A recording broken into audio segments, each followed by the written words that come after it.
Praise the lord. హల్లెలూయా. కొన్నిసార్లు బలమైన విశ్వాసం కూడా విరిగిపోయినట్లు అనిపిస్తుంది. విశ్వాసంతో ఉన్న గొప్పవారు కూడా కొన్నిసార్లు దేవుణ్ణి ఏమని మొరపెట్టినారో తెలుసా? నన్ను చంపే ప్రభువా అని కూడా మొరపెట్టుకున్నారు.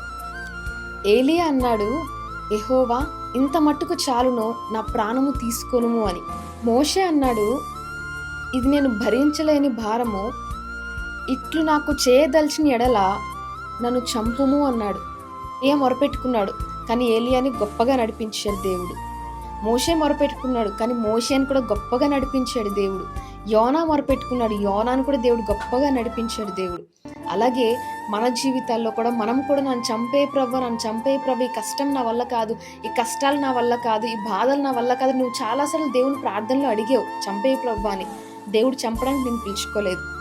నీ ద్వారా, నీ జీవితం ద్వారా గొప్ప అద్భుతాలు చేసి నీ విశ్వాసం ఎంత బలమైనదో చూస్తూ నీకే ఒక పరీక్షగా ఉంటుంది. ఆ విశ్వాసం ఎంత గొప్పదా, ఎంత బలమైనదని ఆశ్చర్యపడే విధంగా దేవుడిని ముందుకు తీసుకెళ్ళి గొప్ప కార్యాలు చేయటకే దేవుడు నీకు ఈ పరీక్ష పెడుతున్నాడు. కాబట్టి ఎప్పుడు విశ్వాసం కోల్పోవద్దు, విశ్వాసంతో ముందుకెళ్ళండి.